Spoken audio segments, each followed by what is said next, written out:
hablando de esto de la yaca y de la reconstrucción de los sabores, porque de esa manera hiciste tú el libro, tú no tenías muchas recetas. No, ese libro fue en base a la memoria olfativa y a las memorias, porque también hay memoria olfativa y hay memoria, no sé cómo llamarla, de texturas. Táctil será. Táctil será.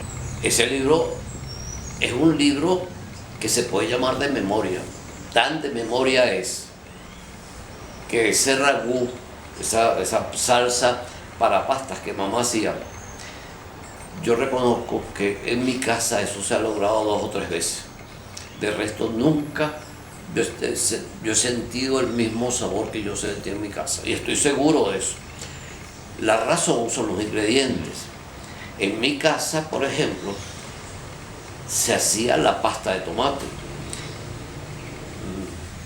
Costumbre que tienen todos los italianos que yo conozco en Venezuela. En la época de tomate, cuando el tomate de cosecha de tomate, cuando el tomate es barato, en general los italianos en Venezuela compran guacales de tomate y hacen su salsa de tomate, la salsa de tomate normal y corriente. En mi casa no era la salsa, sino se hacía la pasta de tomate. Se hacía como una salsa de tomate y eso se ponía al sol. Y el hecho, es una cosa evidente, porque las medidas en tus recetas son precisas. Tú eres ingeniero además. Sí. ¿Tú sientes que eso te ayudó a ese orden tan riguroso que tiene en la medida, el orden de los productos, cómo se van incorporando? Eso tiene una razón. Yo sentí, hay 2 etapas en la recuperación de las recetas caraqueñas. La primera, cuando yo sentí, después de la muerte de papá, que murió unos 2 años antes que mamá, y me quedé yo viviendo con mamá en una casa muy grande donde vivía siempre toda la familia, pero éramos los 2 solos con el servicio. Y precisamente porque estábamos solos, yo trataba de acompañarla, siempre mamá y mi papá se acostaban temprano. Yo trataba de acompañarla, conversar con ella después de comer, hasta que más o menos ella iba. Tanto era que muchas veces yo estaba muy joven y salía constantemente con mis amigos y mis amigas, salíamos a comer, teníamos mucha actividad de ese tipo. Pero yo comía en casa con mamá a las 7, 7:15 de la noche, los dos solos. Y yo, por acompañarla, yo comía, trataba de, sin que ella se diera cuenta, de comer no mucho, poco. Y salía con mis amigos y volvía a comer como si nada hubiera pasado, porque me había quedado con mamá conversando. Y entonces dije, caramba, voy a perder esta comida que para mí es vital, la comida de mi casa, que es una comida caraqueña, pero de una maravillosa calidad. Y me sentaba con ella a que me contara de las recetas, de los platos estelares, de lo que me gustaban más y que consideraba más importante de conservar. Eso hice un recetario, un poco así de oídas de mamá, que me daba cantidades aproximadas, etc.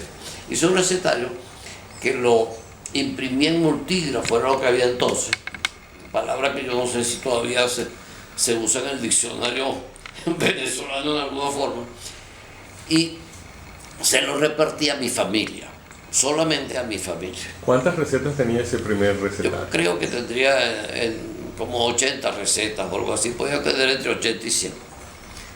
Y eso se quedó por muchos años, por algún tiempo. Después de muerta mamá, seguíamos utilizando ese recetario, se seguía haciendo el sabor de mi casa. Entonces empecé a tener cocineras y parte del servicio de otras nacionalidades. Yo nunca dejé de comer muy bien, pero ese acento, el que más me hacía falta, quizás a pesar de que comía muy bien, ya no era ya no era esencialmente criollo. Y cuando regresó Magdalena, ya con su niñita un poquito más grande, es decir, que podía dejar en su casa, yo le dije, mira Magdalena, yo no he pasado ningún trabajo porque siempre he comido bien, pero me falta ese sabor que tú has logrado y que tiene la comida venezolana, de manera que vamos a tratar de recuperar eso, porque eso me va a hacer a mí mucha falta. Entonces empecé a hacer el recetario ya en forma para guardar para mí, básicamente, eso que forma parte de nuestra tradición cultural, gastronómica o culinaria. Entonces empezamos a hacer las recetas para las cuales que no teníamos recetas, había que hacerlas en base a diría a lo que se sabía. Era como un proceso de ensayo y error, supongo. Había muchísimo ensayo y error. Y no es que había muchísimo, fue de ensayo y error. Al principio, por ejemplo, en algunas recetas que no se sabía bien las cantidades, nos imaginábamos, bueno, esto va a necesitar un tercio de taza de aceite. Pues se medía una taza de aceite y después medíamos lo que quedaba. Y eso determinaba ya la cantidad de aceite que habíamos usado. Y cosas de ese tipo. Hubo algunas recetas que yo me acordaba perfectamente cómo eran y cómo sabían, pero no tenía la menor idea cómo se preparaban. Por ejemplo, pan de horno, almidoncitos. Esas eran cosas que no hacían en ninguna casa, sino simplemente unas señoras que hacían eso para subsistir, y hacían los dulcitos y los vendían en las puertas de los colegios. Las cosas han cambiado un poco. Hoy en día todo el mundo está orgulloso de dar una receta. En aquel entonces las recetas eran familiares. Ese es de mi familia, ese es un secreto de mi familia.